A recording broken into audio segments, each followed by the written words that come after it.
In 1918, workers constructing a road in Kentucky uncovered a metal box that contained 17 leather-bound ledgers. Inside, carefully written entries recorded the sale of 637 human bodies to medical schools across the United States between 1784 and 1821. Each entry ended with the same haunting line, "Coffin weighted appropriately. Family none the wiser." Even more disturbing were entries marked with small red crosses, identifying the 418 individuals who were still alive when the Ashworth brothers selected them for their profitable operation. Before we dive deeper into the chilling story of the Ashworth family and their dark activities at Death Valley Cemetery, take a moment to subscribe to our channel for more true historical horrors often ignored by mainstream historians. Hit that subscribe button and let us know in the comments which state you're watching from. We've already heard from viewers across all 50 states who share our fascination with uncovering America's darkest secrets. Now, let's journey back to the late 18th century Kentucky wilderness, where three brothers turned a quiet cemetery into the center of a deadly enterprise that would claim hundreds of lives. Deep within the pine forests of eastern Kentucky lies a small clearing known as Death Valley. Despite the cheerful wildflowers that bloomed there in spring, the name wasn't chosen for beauty. Between 1784 and 1821, this isolated location became the hub of one of the most disturbing criminal operations in early American history, an enterprise responsible for over 600 deaths and connected to a network of respected professionals across 6 states. For nearly a century, the full truth remained hidden until the 1918 discovery of those ledgers revealed a calculated system of murder, deception, and profit led by three brothers, Undertaker Ezekiel Ashworth, Gravedigger Morai Ashworth, and the community's trusted preacher, Zachariah Ashworth. What makes this story especially chilling isn't just the brothers' methodical approach to killing, it's how they exploited the trust of a grieving community. Families who came to Death Valley Cemetery to bury their loved ones had no idea that the coffins lowered into the ground were filled with nothing but rocks and sand. The real bodies were secretly preserved, packaged, and shipped to medical schools along the eastern seaboard, institutions desperate for cadavers and willing to pay high prices while asking very few questions. For years, the operation continued without suspicion, evolving from grave robbing into calculated murder. As demand from medical colleges increased, the brothers began targeting ideal victims, usually solitary travelers passing through Kentucky's remote regions, individuals without family connections who wouldn't be missed.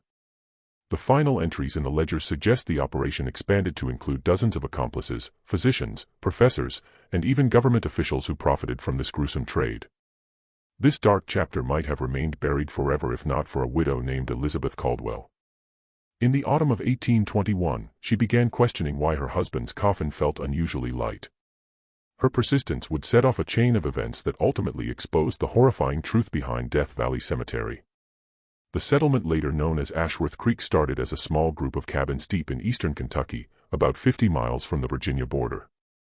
By 1784, around 40 families had settled there, most arriving from Virginia and North Carolina in search of opportunity after the Revolutionary War. Isolated and self-reliant, the community depended heavily on its own members, especially during harsh winters when travel became nearly impossible. That same year, the Ashworth brothers arrived, presenting themselves as capable men at a time when the settlement needed exactly that. Ezekiel, the eldest, brought experience as an undertaker from Philadelphia. Morai, a skilled carpenter, quickly took on the role of coffin maker and gravedigger. Zachariah, the youngest, was a formally trained Baptist preacher, an invaluable presence in such a remote area. Within 6 months, they established Death Valley Cemetery on a 5-acre plot at the edge of the settlement. Zachariah explained the name as a biblical reference, the Valley of the Shadow of Death, rather than something sinister. The location was ideal, elevated land safe from flooding, soft soil for digging, and proximity to a little-used trade route connecting to major eastern cities. At the center stood a small white chapel where Zachariah held services and funerals. Nearby was Ezekiel's preparation building for the dead, and Morai's workshop where coffins were crafted. The brothers lived together in a house just beyond a grove of pine trees. The community quickly came to respect them. Ezekiel's professionalism comforted grieving families. Morai's craftsmanship was unmatched. But it was Zachariah who truly won their trust, charismatic, compassionate, and deeply persuasive in his sermons. He had a gift for easing grief, and his words often moved even the strongest settlers to tears. What no one realized was that the brothers had carefully chosen this isolated community after extensive research. They understood its vulnerabilities and its perfect location for supplying the growing demand for cadavers in America's emerging medical schools. At the time, institutions in cities like Philadelphia, New York, and Boston were desperate for bodies to study. Legal sources were limited, creating a thriving black market. The Ashworth brothers were perfectly positioned to exploit it. Ezekiel's first ledger entry, dated June 17, 1784, stated, "We provide a service to both the living and the dead. The deceased advance medical knowledge, while their families receive the comfort of burial. That they believe they bury their loved ones is a mercy." Their operation began quietly. When someone died, the body was prepared for viewing, then secretly removed and preserved. Coffins were filled with weighted materials to mimic the body's presence.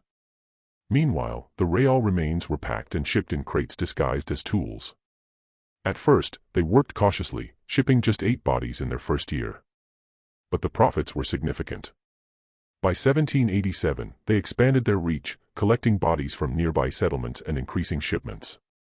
Over time, the cemetery became a source of pride for the community, beautifully maintained, with orderly graves and regular gatherings.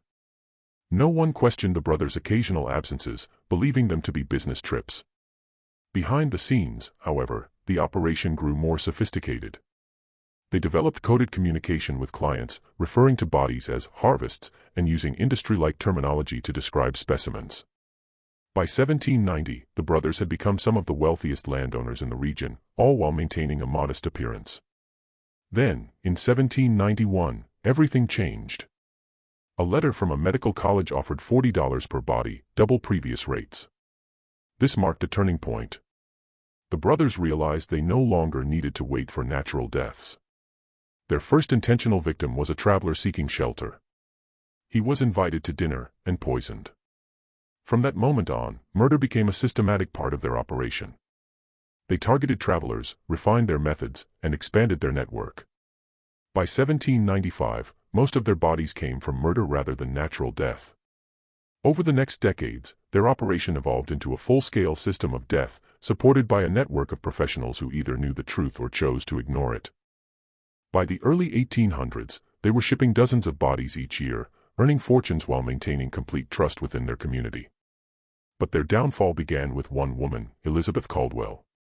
Her determination, careful investigation, and refusal to accept easy answers eventually exposed the horrifying truth. When graves were opened and found to contain only rocks, the deception collapsed. The brothers fled, setting fire to their property. But the flames revealed their secret cellar and the evidence of their crimes. Inside were preserved bodies, including Elizabeth's husband, and detailed ledgers documenting decades of murder and trafficking. In total, 637 victims. The investigation that followed uncovered a vast network of corruption involving doctors, officials, and institutions across multiple states. Yet, the Ashworth brothers themselves were never found. Their story remains one of the darkest and most disturbing chapters in early American history, a chilling reminder of how easily trust can be manipulated, and how evil can hide behind respectability.